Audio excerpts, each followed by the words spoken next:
Hello and welcome to another video. Last week, gold prices rose by 1.46% following softer US jobs data. This raises expectations that Federal Reserve will cut interest rates in September.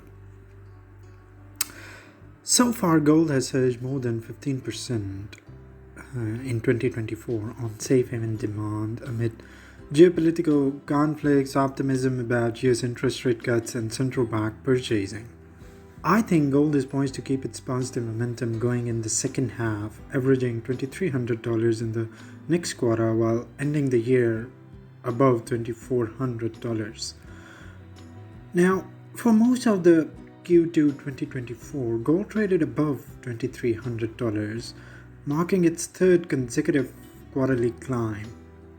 Even though the US Federal Reserve kept interest rates high, the bullish run can continue, and the data suggests that bulls won't stop.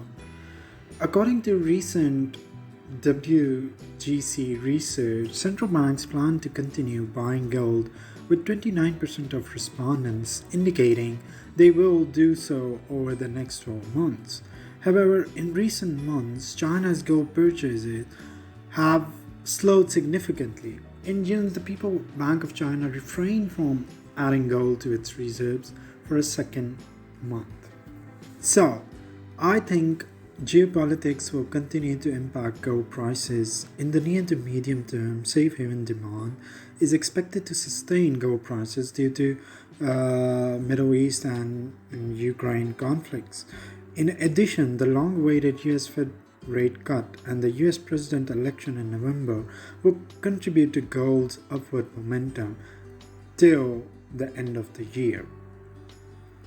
I hope you liked this video, and if you do have any questions, do let me know in the comments below.